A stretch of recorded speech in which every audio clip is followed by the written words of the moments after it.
The universe was supposed to be knowable. For generations, astronomers calculated its dimensions with growing confidence, roughly 14 billion years old, stretching perhaps 28 billion light-years from edge to edge, home to somewhere between 100 and 200 billion.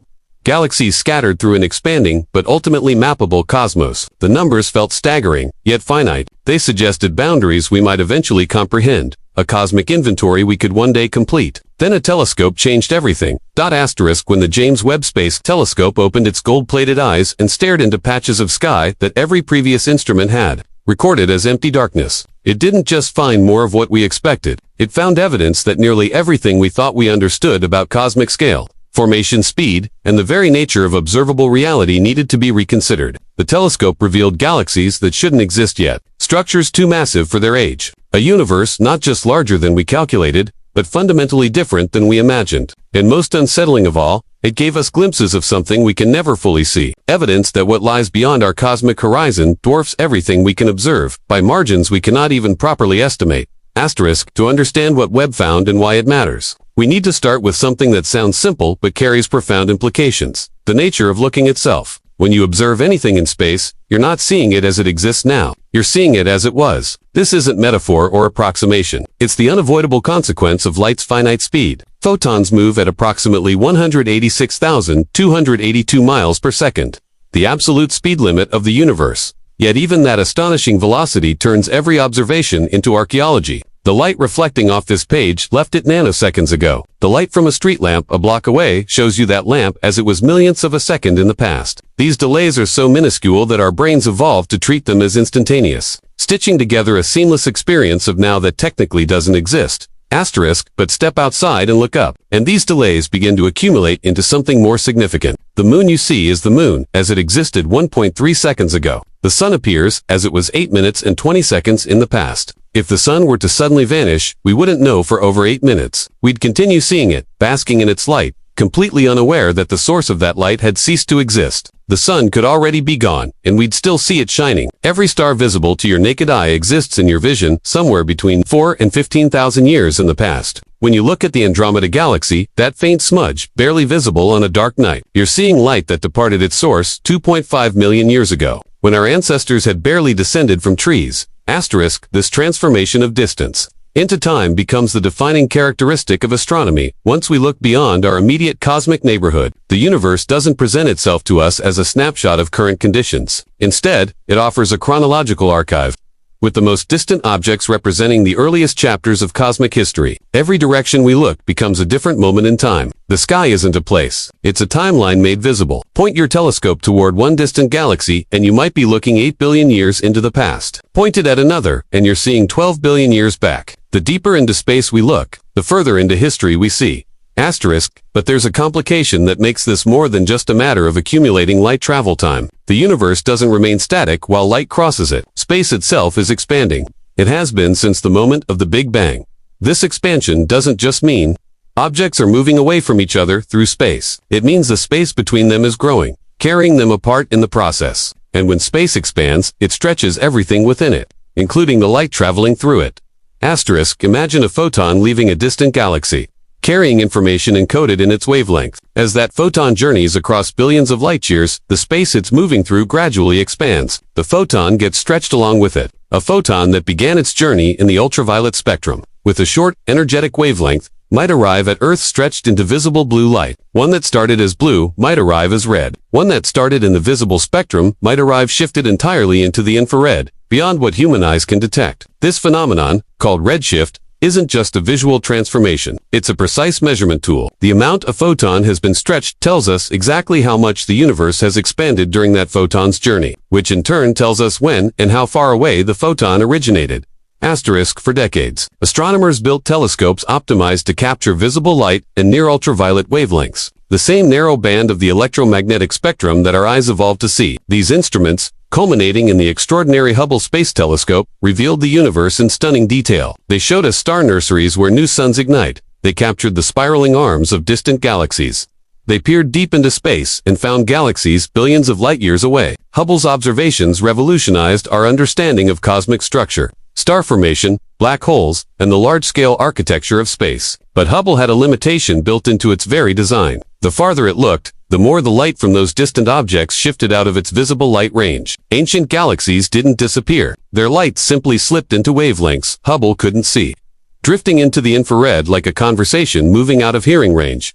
Asterisk, this is where James Webb enters the story. Webb was purpose-built to follow that missing light. To see what Hubble couldn't, its primary mirror spans 21.3 feet across, composed of 18 hexagonal segments made of beryllium and coated with an incredibly thin layer of gold. Gold was chosen not for aesthetics but for efficiency. It reflects infrared wavelengths with exceptional effectiveness, capturing the ancient, stretched light that other telescopes miss. Webb doesn't orbit Earth like Hubble does. Instead, it sits at a point called Lagrange 2, nearly 1,000,000 miles from our planet, a gravitationally stable location, where Earth, Sun, and telescope remain in constant alignment. This distant perch keeps Webb in perpetual shadow, shielded from the overwhelming heat and light of both Earth and Sun by a tennis court-sized sunshield that keeps the telescope's instruments at temperatures barely above absolute zero. Asterisk, that extreme cold is essential. Infrared light is intimately connected to heat. Everything warm emits infrared radiation. If Webb's, mirrors, and instruments were warm, they would overwhelm the faint infrared signals the telescope is trying to detect. It would be like trying to see distant candlelight while standing next to a bonfire. By cooling its instruments to -388 degrees Fahrenheit, Webb achieves something remarkable. It becomes quiet enough, cold enough, dark enough to detect the whisper-faint infrared glow of galaxies from the dawn of time.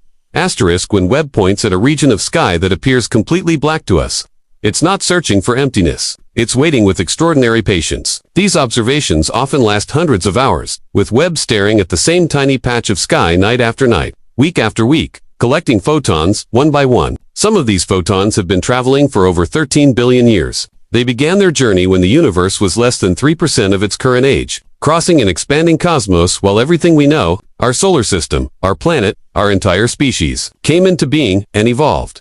Asterisk, and what Webb finds in these deep stares doesn't match predictions. Not even close. Asterisk, according to the prevailing models developed over decades of observation and theory, the early universe should have been a relatively dim, quiet place. After the Big Bang, space expanded and cooled. Matter spread out almost uniformly in all directions, with only the tiniest density fluctuations, microscopic variations in the distribution of matter and energy. These tiny irregularities were supposed to grow slowly under gravity's patient pull. The first generation of stars, composed only of primordial hydrogen and helium, would have formed hesitantly, perhaps several 100 million years after the Big Bang. These early stars would gather into small, primitive protogalaxies, faint and fragile. It would take time, lots of time, for these first structures to grow, merge, and develop into anything resembling the mature galaxies we see in the nearby universe. Asterisk, this picture made sense. It was consistent with physics. It emerged naturally from simulations. Early galaxies should be rare, scattered thinly through space. They should be small, containing relatively few stars. They should be faint, barely detectable even with powerful telescopes. The universe was supposed to learn to walk before it ran, building complexity gradually over billions of years. Asterisk, Webb looked into the first 500 million years of cosmic history and found something completely different. Galaxies everywhere. Not tentative little clumps of stars, but bright, massive, vigorously star-forming systems that had no business existing so early. Galaxies that should have been impossible.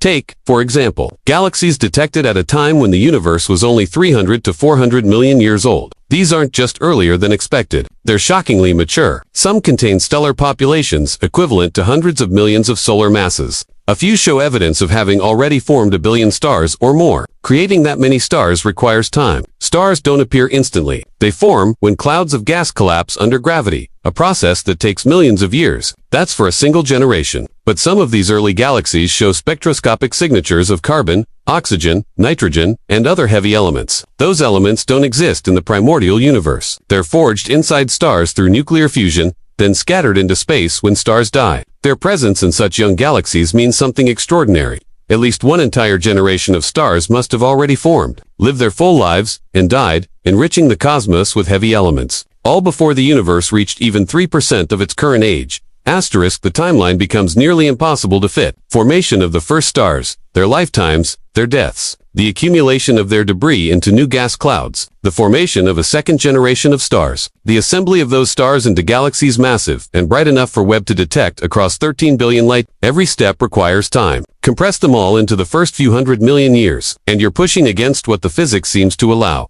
Asterisk, this wasn't a one-time anomaly. As Webb surveyed different regions of sky using different instruments and techniques, the pattern held. The early universe was dramatically more active than predicted. Surveys turned up massive galaxies by the dozens, then by the hundreds. When researchers calculated the total amount of light these galaxies produced and compared it to theoretical predictions, they found the universe was producing between 2 and 10 times more light than models suggested was possible. This became known in the scientific community as the too much, too soon problem, or sometimes, more dramatically, as the universe breaker problem, because some of these early galaxies seemed to violate the fundamental constraints of cosmological models. Asterisk, scientists did what they always do. When confronted with data that contradicts expectations, they questioned everything. Could the measurements be wrong? Could dust be amplifying the apparent brightness? Could gravitational lensing, where massive objects bend and magnify light from behind them, be making these galaxies appear more luminous than they truly are? Could active black holes at galactic centers be contributing extra light, inflating the apparent stellar mass? Asterisk, each question led to careful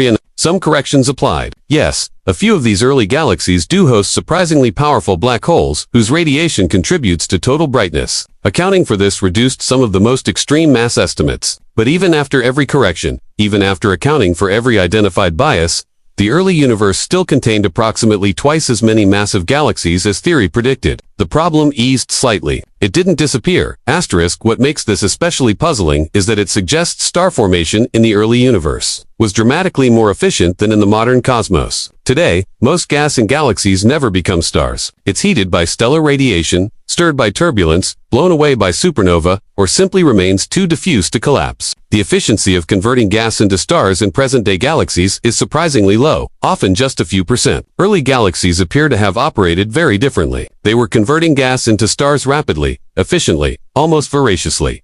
Asterisk, several mechanisms might explain this. The early universe was denser. Everything was packed more tightly together. Gas clouds collided more frequently, and collisions trigger star formation. The earliest gas was also chemically simpler, composed almost entirely of hydrogen and helium. Without heavier elements to complicate cooling processes, this pristine gas may have collapsed more readily. Additionally, galaxies in the young universe were closer together. Mergers were common. When two galaxies collide, their gas is compressed dramatically, igniting brief periods of extraordinarily intense star formation that can build a significant fraction of a galaxy's stellar mass in just a few million years. Asterisk.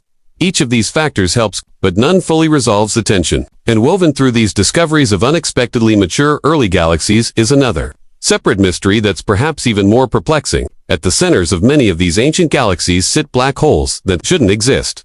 Asterisk, supermassive black holes are fixtures of the modern universe. Nearly every large galaxy hosts one at its center. Our own Milky Way harbors a black hole, weighing about 4 million times the mass of our Sun. The galaxy M80, home to the first black hole ever directly imaged, contains a monster weighing 6.5 billion solar masses. We've come to expect these giants. What we didn't expect was finding them already in place when the universe was less than 500 million years old. Asterisk, black holes form when massive stars exhaust their fuel and collapse. The resulting black hole typically weighs between 10 and 100 times the Sun's mass. From that starting point, a black hole grows by consuming material from its surroundings. But this growth has a built-in speed limit. As matter falls toward a black hole, it heats up tremendously, emitting intense radiation. This radiation pushes back against infalling material, limiting how fast the black hole can feed. Even under ideal conditions, with an unlimited supply of gas, a black hole can only approximately double its mass every 50 million years or so. This limit, called the Eddington limit, sets a fundamental timescale for black hole growth. Asterisk, work backward from a billion solar mass. Black hole detected at 500 million years after the Big Bang, and the math stops making sense. To grow that large within the available time, a black hole would need to have started with an implausibly massive seed and then fed it or above the theoretical maximum rate continuously, without interruption, from the moment the first stars formed. And we're not finding just one or two of these objects. Webb has detected numerous supermassive black holes at extreme distances,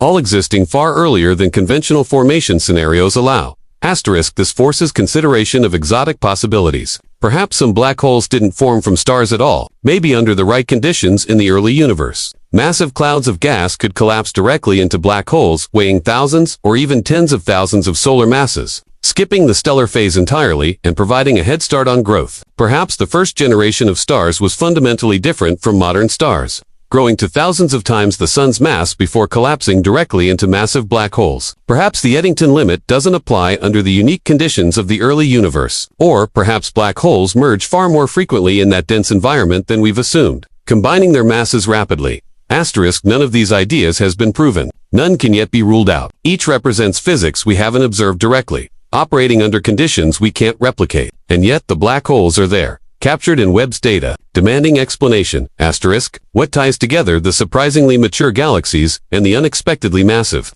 black holes is a deeper realization. The early universe moved fast. Structure emerged quickly. Systems became complex in what feels like cosmic instants. The sedate, gradual picture of cosmic evolution that dominated 20th century astronomy doesn't match what Webb sees. The universe didn't ease into complexity. It rushed. Asterisk, this matters profoundly for everything that came after. Those early galaxies and their black holes didn't exist in isolation. Their radiation transformed the universe around them. During the first several hundred million years after the Big Bang, the universe was filled with neutral hydrogen, atoms with their electrons still attached. This made space opaque, foggy. Then the first stars and galaxies ignited. Their ultraviolet radiation was energetic enough to strip electrons from hydrogen atoms, ionizing the gas. This process, called reionization, cleared the cosmic fog, rendering the universe transparent. It's why we can see through space today. But the timing matters. If galaxies formed earlier and more abundantly than expected, reionization might have proceeded differently than models predict. Webb's observations suggest the process was more complex, more patchy, with some regions clearing early while others remained neutral longer.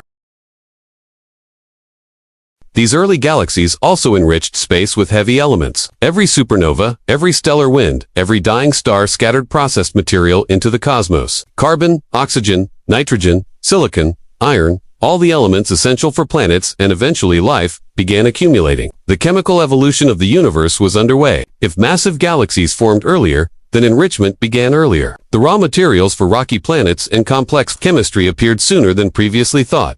Asterisk, and if structure formation accelerated in the early universe, pulling matter together into galaxies and clusters faster than models predicted, then the entire timeline of cosmic evolution shifts. Everything we thought we understood about when things happened, how long they took, how the universe developed its structure, requires recalibration.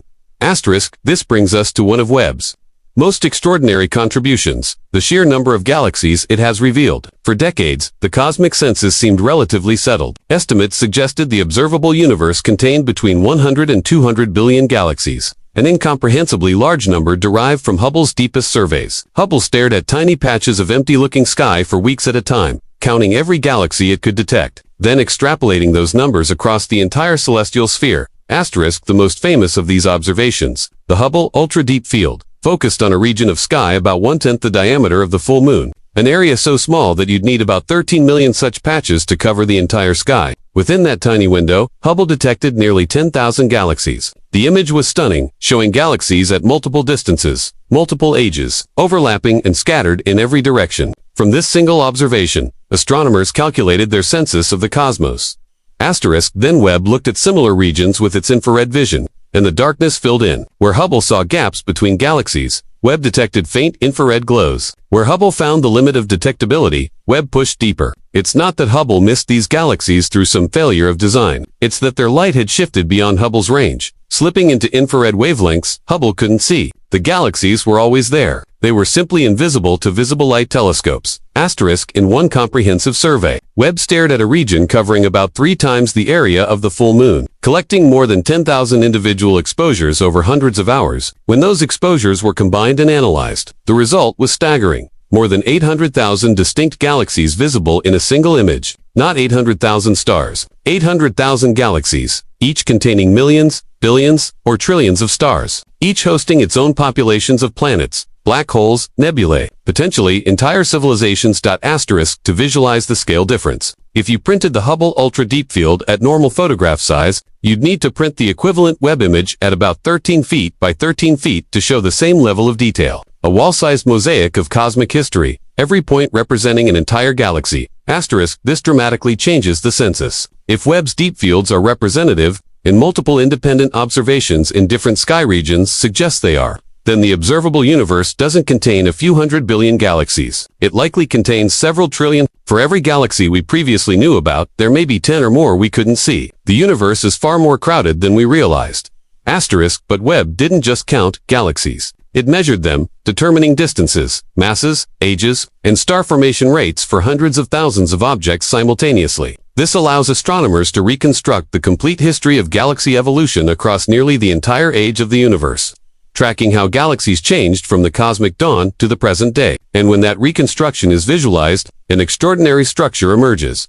Asterisk, galaxies aren't scattered randomly through space. They follow patterns. On the largest scales, matter arranges itself into an intricate network astronomers call the cosmic web. Vast filaments of galaxies stretch across hundreds of millions of light-years, intersecting at dense nodes where massive galaxy clusters form. Between these filaments lie enormous voids, regions so empty they contain almost nothing, stretching for tens or hundreds of millions of light-years with perhaps only a handful of galaxies scattered within them. Asterisk. This structure isn't decoration. It's the fundamental architecture of the universe, the direct result of how matter behaves under gravity over billions of years. Shortly after the Big Bang, matter was distributed almost perfectly evenly, with only tiny fluctuations in density, quantum variations imprinted during the universe's first instance. These fluctuations were minute, differences of 1 part in 100,000. But gravity amplifies tiny differences. Regions that were slightly denser than average exerted slightly more gravitational pull. Matter began flowing toward them. This accumulated more mass, which created stronger gravity, which pulled in more matter. Meanwhile, regions that were slightly less dense than average lost material to their denser neighbors, becoming emptier over time, asterisk over hundreds of millions of years. This process carved space into structure. Dense regions became denser still, forming filaments and nodes. Underdense regions became voids. Think of it like water draining from uneven ground after rainfall. Water flows downhill into valleys and channels, leaving high ground dry. Over time, a structured landscape of streams and dry land emerges. The universe evolved similarly, except the flowing substance was matter itself, and the landscape was shaped by gravity rather than topography. Asterisk. Webb's observations show this structure was already remarkably developed, surprisingly early. Filaments spanning tens of millions of light-years existed when the universe was only 2 or 3 billion years old. Some structures appear so large and so well organized that they challenge assumptions about how quickly gravity can pull matter together on cosmic scales. Asterisk. One particularly striking example is a structure astronomers have nicknamed the cosmic vine, a chain of more than 20 closely associated galaxies stretching across 13 million light. These galaxies existed when the universe was less than 3 billion years old.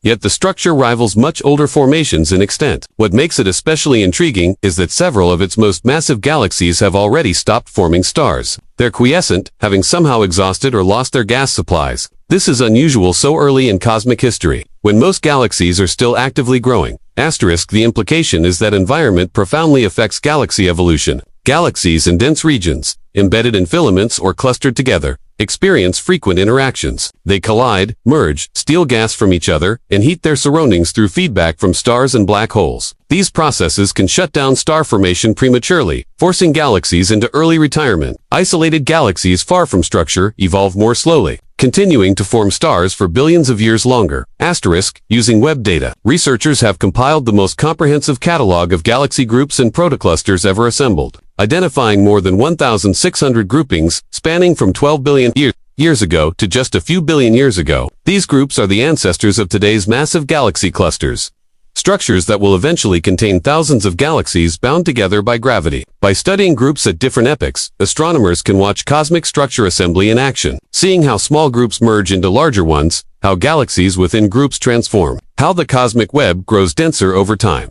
Asterisk. Yet for all this richness and structure, the universe is simultaneously defined by emptiness. The voids between filaments aren't minor gaps. They're the largest single structures in the cosmos by volume. If you could place yourself at the center of a typical void and look in any direction, you might see nothing. No galaxies, no stars, no visible matter at all. 450 or 100 million light-years in every direction. These regions didn't fail to accumulate matter by accident. Gravity pulled material out of them, draining them toward nearby filaments and leaving behind vast empty bubbles. Asterisk. Webb's deep images capture this dichotomy perfectly. Within a single field of view, dense clusters of hundreds of galaxies appear alongside regions containing almost nothing. The universe is simultaneously the most crowded and the most empty place conceivable, depending entirely on where you happen to be. Asterisk. This brings us to one of the most profound realizations.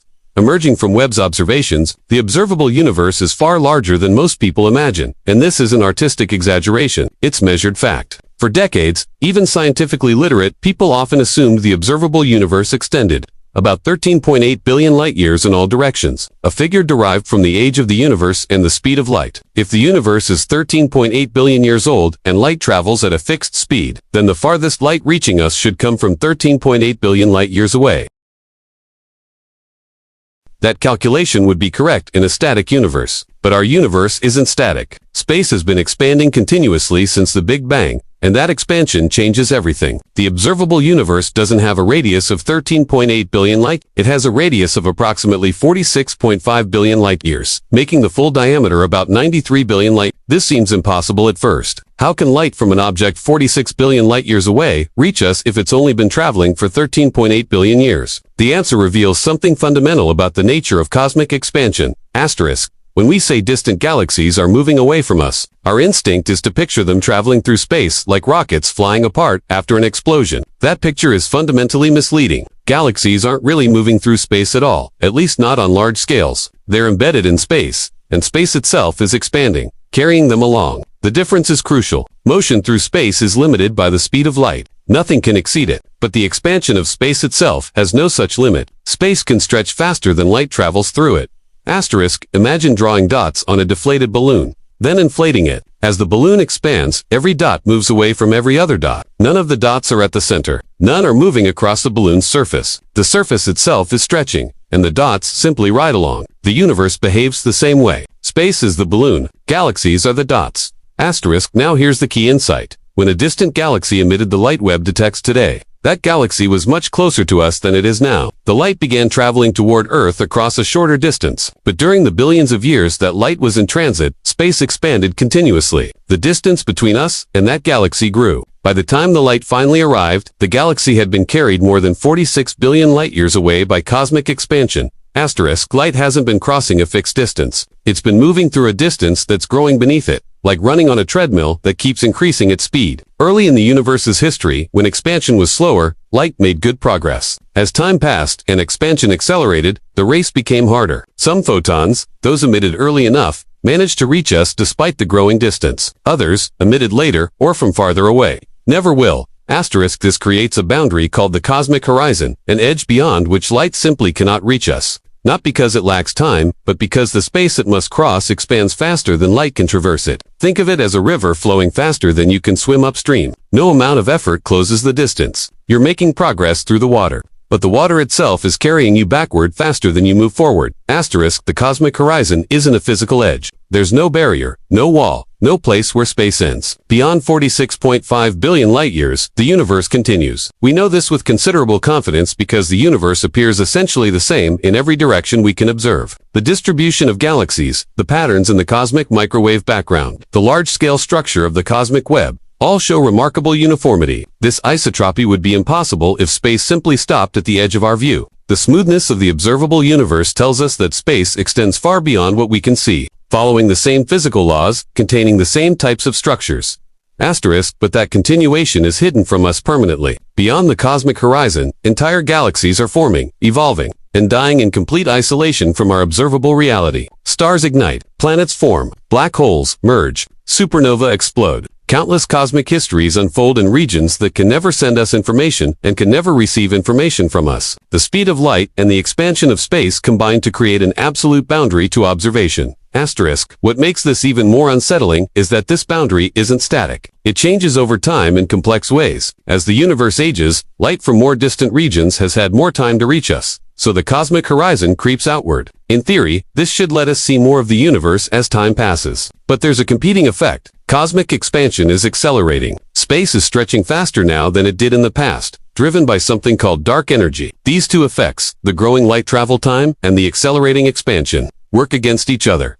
Asterisk, the result is strange and poignant. Some galaxies briefly become observable as their ancient light finally reaches us, only to then slip beyond reach forever as acceleration carries them past the cosmic horizon. From our perspective, we catch them at one moment in their history, frozen in time, their light stretching and dimming until it becomes undetectable. We see their past but can never learn their future. Asterisk, if expansion continues, accelerating as current measurements suggest, then, in roughly 100 to 150 billion years, every galaxy outside our local gravitationally bound group will cross the cosmic horizon. Future astronomers would observe a universe containing only the Milky Way, Andromeda, and a few dozen smaller nearby galaxies, all bound together by gravity. Beyond that small cluster, darkness, no distant galaxies, no cosmic microwave background, no evidence of cosmic expansion. They would have no way to know that anything else had ever existed. The observable universe would have shrunk to a tiny island surrounded by expanding darkness. Asterisk, this leads to a profound shift in understanding. The observable universe isn't the universe. It's simply the portion of the universe that happens to be observable from our location at this moment in cosmic time.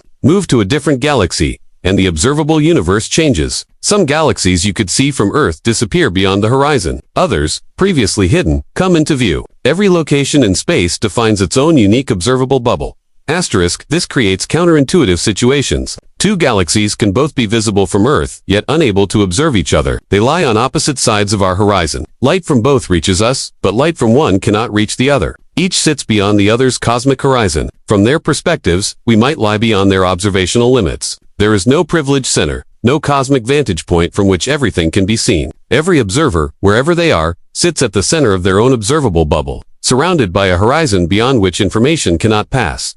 Asterisk, this is why Webb's observations carry such weight. By pushing closer to the cosmic horizon than any previous instrument, Webb shows us the boundary of what can ever be known through light. When Webb detects galaxies at extreme distances, it's not just finding old objects. It's revealing systems whose current state is unknowable to us. Those galaxies no longer exist where their light began. They've moved, evolved, perhaps merged, or been destroyed. That information is encoded in photons still traveling through space, stretched by expansion, and in many cases will never arrive. Asterisk, what we observe is what was, not what is. And even that view is incomplete. A narrow slice through time determined by the wavelengths our instruments can detect and the expansion history of space. Webb extends our reach dramatically, but it cannot overcome the fundamental limits imposed by cosmology itself. Asterisk, the observable universe spans 93 billion light-years and contains trillions of galaxies. Yet this vast domain is almost certainly a tiny fraction of the whole. Beyond it stretches something vastly larger, regions we cannot see, cannot influence, and about which we can only speculate. Some cosmological models suggest the universe might be infinite in extent. Others propose it's finite but incomprehensibly large, perhaps thousands or millions of times larger than what we can observe. Either way, the observable universe likely represents an infinitesimally small sample of total reality.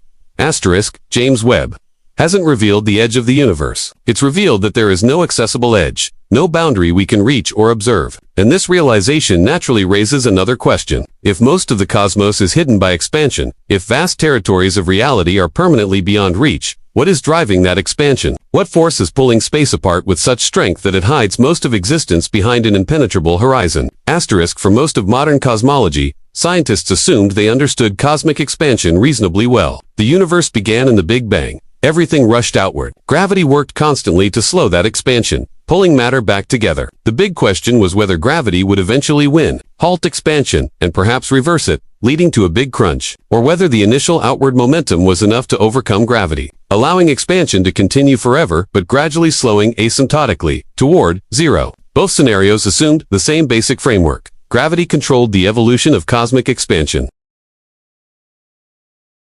That framework survived until 1998, when two independent teams of astronomers studying distant stellar explosions discovered something that made no sense. They were observing Type Ia supernova, explosions of white dwarf stars that shine with remarkably consistent brightness. This consistency makes them excellent distance indicators. By comparing how bright a supernova appears to how bright it should be, astronomers can calculate its distance precisely. Combine that distance with how fast the host galaxy is receding, measured from redshift, and the expansion history of the universe reveals itself. Asterisk, both teams expected to measure a decelerating expansion, confirming that gravity was gradually slowing cosmic growth. Instead, they found the opposite. Distant supernovae were dimmer than expected, meaning they were farther away than they should be in a decelerating universe. The expansion wasn't slowing down, it was speeding up. Galaxies were receding from each other faster now than they were billions of years ago.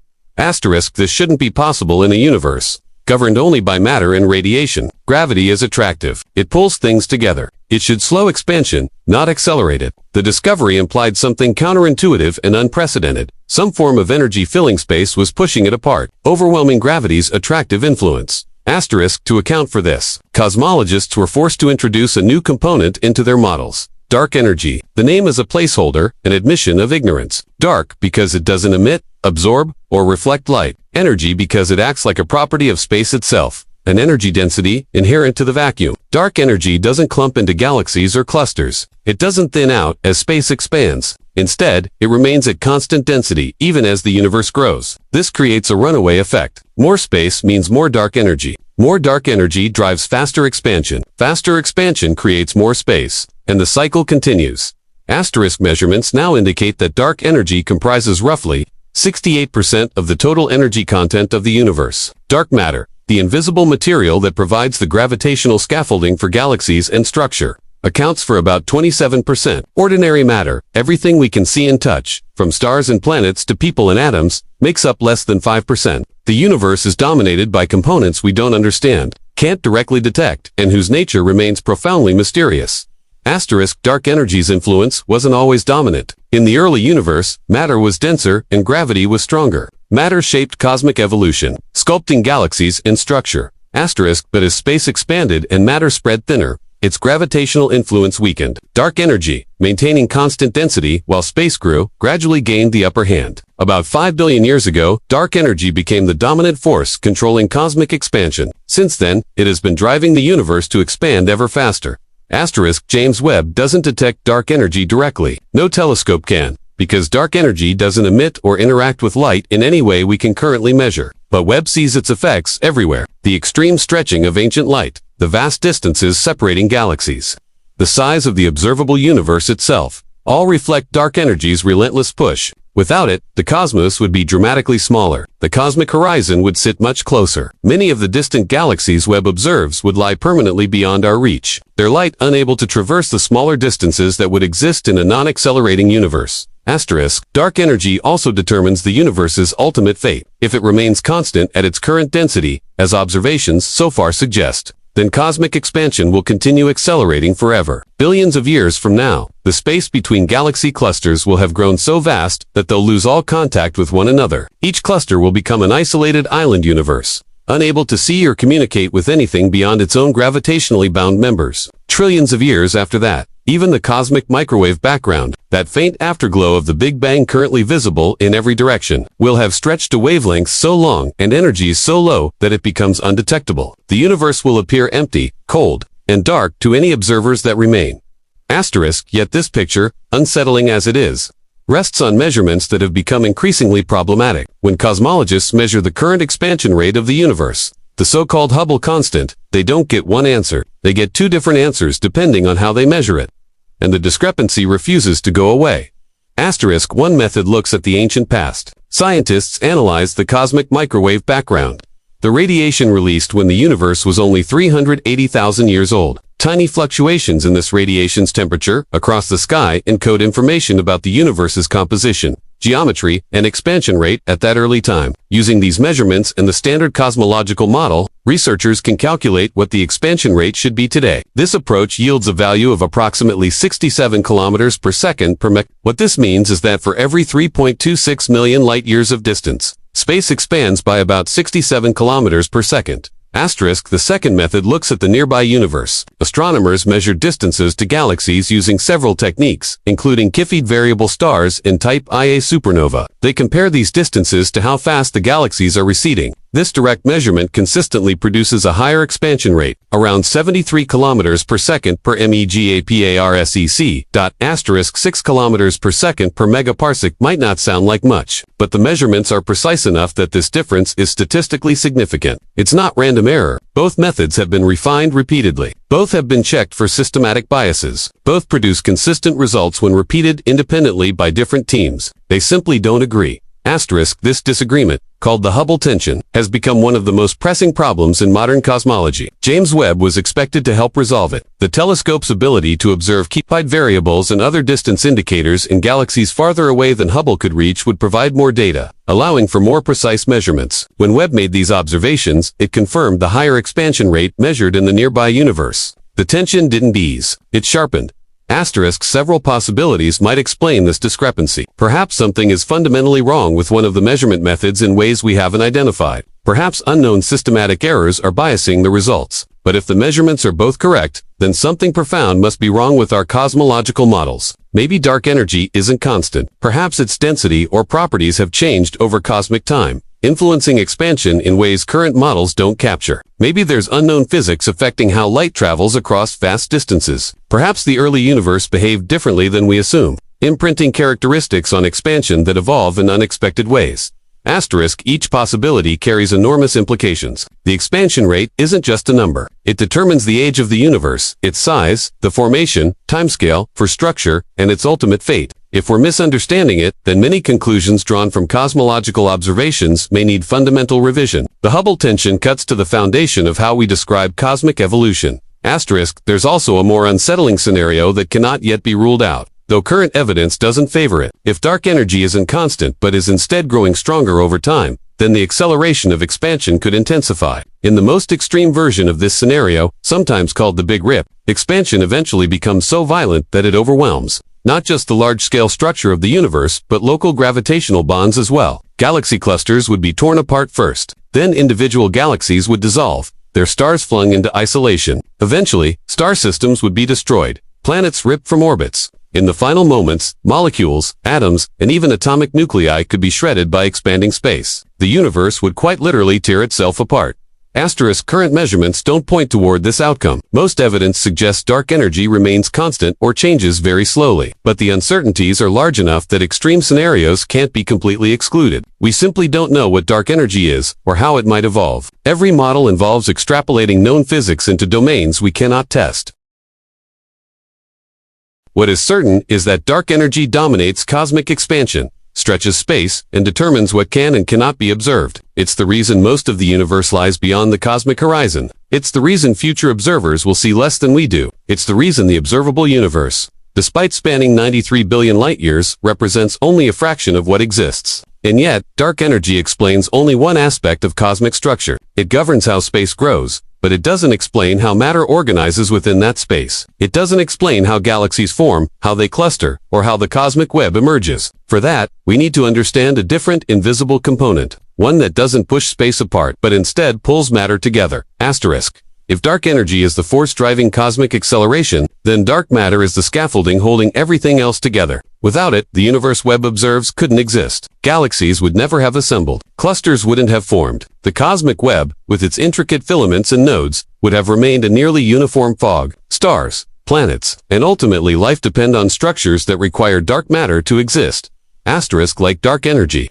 Dark matter doesn't emit, absorb, or reflect electromagnetic radiation. It's completely invisible. Unlike dark energy, which fills space uniformly, dark matter clumps together under its own gravity, forming vast halos that surround galaxies and pervade the cosmic web. We detect it only through its gravitational effects, but those effects are unmistakable and overwhelming. Roughly 85% of all matter in the universe is dark matter. For every gram of ordinary atomic matter, there are about 5 grams of dark matter. Every structure we see exists within a framework dominated by something invisible. Asterisk. The first hints of dark matter emerged nearly a century ago when astronomers noticed that galaxies were rotating strangely. Stars in the outer regions of spiral galaxies were orbiting far too fast. According to the gravity generated by visible matter alone, those stars should have been flung into intergalactic space. Instead, they remained bound, moving as if the galaxy were embedded in a much larger, unseen halo of mass. That unseen mass was dark matter. Asterisk. As observations expanded to galaxy clusters, the evidence became even stronger. Individual galaxies within clusters move at speeds that should cause clusters to fly apart, unless there's far more mass present than we can see. Gravitational lensing, the bending of light by massive objects, revealed distortions in the appearance of background galaxies far too strong to be caused by visible matter alone. Again and again, observations pointed to the same conclusion. Most matter is invisible. Asterisk. What makes dark matter crucial to cosmic evolution is not just how much exists, but how it behaves. Unlike ordinary matter, dark matter doesn't interact electromagnetically. It doesn't collide with itself or lose energy through radiation. It's essentially collisionless, passing through space and even through itself with minimal interaction. This seemingly simple property had profound consequences for the early universe.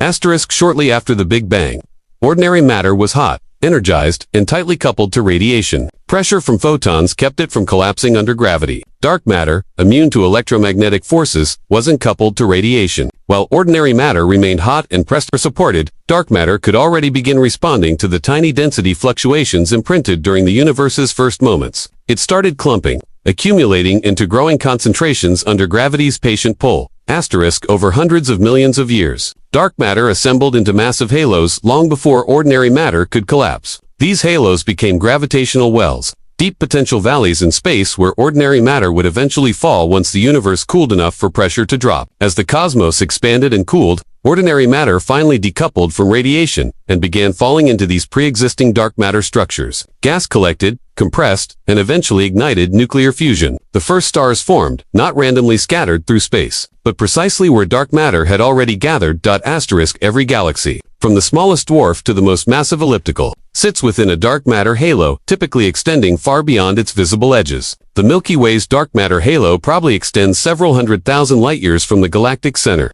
dwarfing the visible disk that spans about 100,000 light. When we observe a galaxy, we're seeing only the illuminated tip of a much larger dark matter structure. Asterisk, this invisible architecture shaped the cosmic web itself. On the largest scales, dark matter doesn't distribute uniformly. Simulations that track dark matter's evolution under gravity alone, without including any ordinary matter, produce structures remarkably similar to what we observe. Vast filaments form, stretching across hundreds of millions of light. They intersect at massive nodes where dark matter density peaks. Between filaments lie voids, regions where dark matter is sparse. When ordinary matter is added to these simulations, it simply traces the pre-existing dark matter distribution. Galaxies form along clusters form at nodes. Voids remain nearly empty. Asterisk Webb's observations have confirmed this picture with unprecedented clarity. By mapping the three-dimensional distribution of hundreds of thousands of galaxies, astronomers can infer the underlying dark matter structure. The visible universe follows an invisible skeleton laid down by dark matter billions of years ago. Filaments in the cosmic web aren't just alignments of galaxies.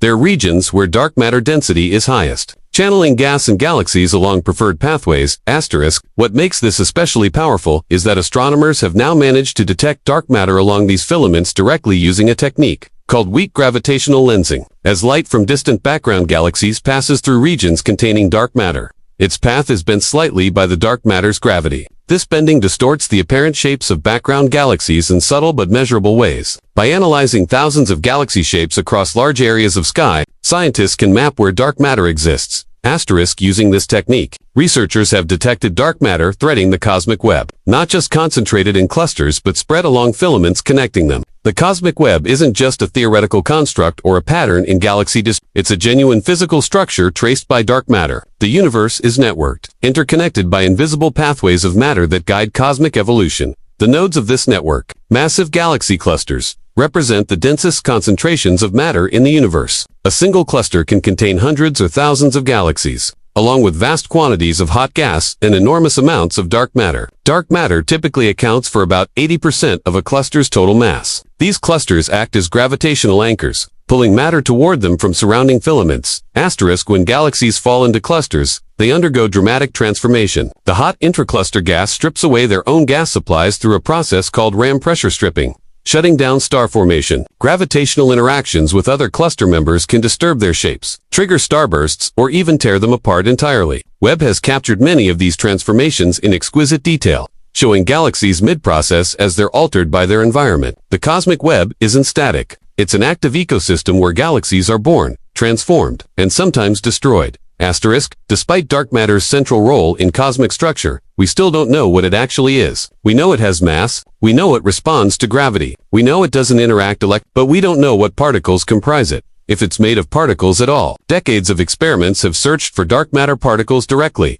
trying to catch them as they pass through detectors. So far, none has succeeded. The most popular theoretical candidates, weakly interacting massive particles, or WIMPs, remain elusive despite intensive searches. Asterisk, other possibilities exist. Dark matter might consist of much lighter particles called axions. It might be made of primordial black holes formed in the very early universe. It might involve physics beyond the standard model in ways we haven't imagined. Or, in principle, though this seems increasingly unlikely, dark matter might not exist at all. Perhaps our understanding of gravity itself breaks down on cosmic scales, and what we interpret as dark matter is actually evidence that Einstein's general relativity needs modification when applied to galaxies and clusters. Asterisk, this last possibility has been explored through various modified gravity theories, but none successfully reproduces all the observations that dark matter explains naturally. Dark matter accounts for galaxy rotation curves, cluster dynamics, gravitational lensing, the cosmic microwave background structure, and large-scale cosmic structure formation, all within a single framework. Modified gravity theories tend to work well for one or two of these phenomena, but fail on others. The evidence for dark matter, while entirely indirect, is overwhelming and consistent across multiple independent lines of observation. Webb strengthens this evidence by revealing how early structure formed. The rapid assembly of galaxies in the first few 100 million years after the Big Bang requires dark matter. Ordinary matter alone couldn't have clumped quickly enough. Dark matter provided the gravitational head start, accumulating into halos early, allowing ordinary matter to fall in and form stars as soon as physical conditions permitted. Without dark matter, the universe revealed by Webb couldn't exist. This creates a strange picture of reality. The cosmos we observe, the stars and galaxies that fill our telescopes and capture our imagination, represent a small minority of what actually exists. Most matter is invisible. Most energy is something we call dark without understanding what it is. The universe is dominated by components we infer only through their gravitational effects on the small fraction of matter we can actually see. And yet, invisible as these components are, they determine everything. Dark matter built the scaffolding on which galaxies formed. Dark energy controls how space expands and what horizons limit our observations. The interplay between them shapes cosmic history. Early in the universe, when everything was denser and closer together, dark matter's gravity dominated, pulling matter into structure. As space expanded and matter thinned, dark energy gradually took over, driving acceleration and determining the universe's ultimate fate. On scales smaller than about a few 100 million light-years, dark matter's gravity still wins. Galaxies cluster together. Filaments remain coherent. Structure persists and even continues to grow as dark matter continues pulling matter together. But on larger scales, dark energy prevails. Distant galaxy clusters recede from each other. The cosmic horizon expands, but also isolates structures behind it as acceleration carries them beyond reach. The universe exists in perpetual tension between these two invisible forces, one building structure, one pulling space apart. James Webb has illuminated this invisible architecture with unprecedented clarity. By mapping galaxies across cosmic time and revealing how early structure formed, Webb shows us the universe's hidden framework. But the telescope has done something perhaps even more profound. It's shown us how much remains permanently hidden. When we contemplate the observable universe. Spanning 93 billion light-years and containing trillions of galaxies, it's natural to feel we've grasped something comprehensive, that we've captured the full scope of cosmic reality. Webb's observations remind us that even this vast domain is merely local, a bubble of observability defined by light's travel, time, and space's expansion rate. Beyond the cosmic horizon lies more universe, possibly far more, following the same physical laws, built from the same invisible framework of dark matter and dark energy, yet forever beyond reach. Some cosmological models suggest the universe might be truly infinite. If inflation, the brief period of exponential expansion thought to have occurred in the universe's first fraction of a second, continued even slightly longer in some regions than others, it could have created an infinite expanse of space, all of it filled with matter and energy, most of it permanently beyond any horizon. In an infinite universe, everything that can happen does happen, not just once, but infinitely many times. There would be infinite copies of every possible configuration of matter, including infinite regions, essentially identical to our observable universe. Other models propose the universe is finite but unimaginably large, perhaps thousands or millions of times larger than what we can observe. In these scenarios, the universe might have exotic topology, perhaps connecting back on itself in higher dimensions like the surface of a higher dimensional sphere. Determining which model is correct, or whether the question even has a meaningful answer, may be impossible. The regions that would provide evidence lie beyond observation. What Webb has given us is simultaneously humbling and extraordinary. It's revealed the early universe in unprecedented detail, showing us how quickly structure formed and how active cosmic dawn truly was. It's counted galaxies by the hundreds of thousands, revealing a cosmos far more crowded than previous instruments could detect. It's pushed observations closer to the cosmic horizon than ever before, capturing light from galaxies existing when the universe was less than 3% of its current age. It's mapped the cosmic web, traced the influence of dark matter, and documented the consequences of dark energy's accelerating expansion. But perhaps most importantly, Webb has shown us the boundaries of what can be known. By reaching toward the cosmic horizon, it's revealed that most of reality lies beyond that boundary, forever hidden by the expansion of space itself. The observable universe, vast as it is, represents only what happens to be observable from our particular location at this particular time. It's not the universe. It's our view of the universe, a view that will actually shrink over cosmic time as acceleration carries more and more beyond reach. This realization fundamentally changes how we think about our place in existence. We're not just on an ordinary planet orbiting an ordinary star in an ordinary galaxy. We exist within a bubble of observability surrounded by an impossibly larger reality we can never access. Every direction we look shows us the past, not the present. Every distant object we observe exists in a state we can never verify or update. The universe revealed by James Webb is simultaneously more real, more detailed, and more complete than anything we've seen before, and also explicitly incomplete. A partial view of something vastly larger.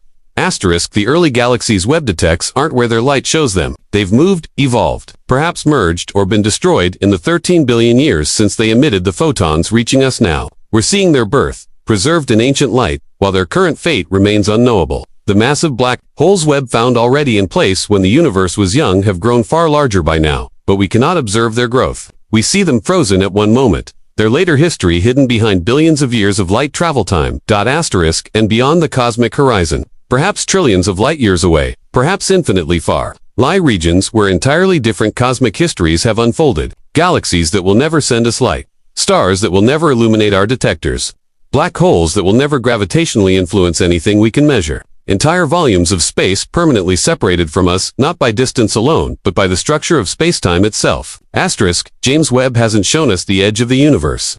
It's shown us that there is no edge we can reach, no boundary we can observe. No vantage point from which everything becomes visible. Every observer, everywhere, sits at the center of their own observable universe, surrounded by horizons beyond which information cannot pass. The cosmos is fundamentally and permanently larger than what any observer can see. Asterisk, this might seem like a limitation, a frustrating barrier to complete knowledge, but it's also revelatory. It tells us that reality is more vast, more complex, more richly structured than any observation can capture. The universe doesn't end where our vision fails, it continues. Infinitely, or nearly so, following the same physics, shaped by the same invisible forces, producing the same types of structures. The galaxies we cannot see are no less real than those we can. Asterisk, what Webb has achieved is extraordinary. It's revealed the early universe in detail that was impossible just years ago. It's shown us how the cosmos evolved from simple beginnings to intricate structure. It's documented the cosmic web, the role of dark matter, and the influence of dark energy. It's counted galaxies by the trillion and pushed human observation closer to the absolute limits imposed by cosmology, asterisk, but perhaps its greatest contribution is showing us those limits themselves, making explicit what can and cannot be known, revealing that the universe is simultaneously comprehensible within our observable bubble and fundamentally mysterious beyond it. We've learned more about cosmic history, structure, and evolution than ever before, and simultaneously learned that most of existence lies forever beyond our reach, hidden behind horizons we cannot cross, expanding away from us faster than light can travel. Asterisk, the universe revealed by James Webb is ancient, vast, crowded, structured, and largely invisible. It's built on frameworks of dark matter we cannot see, driven apart by dark energy we don't understand, and extending beyond horizons we cannot reach. Every galaxy Webb detects exists within this context, a brief visible moment in a much larger story we can only partially read.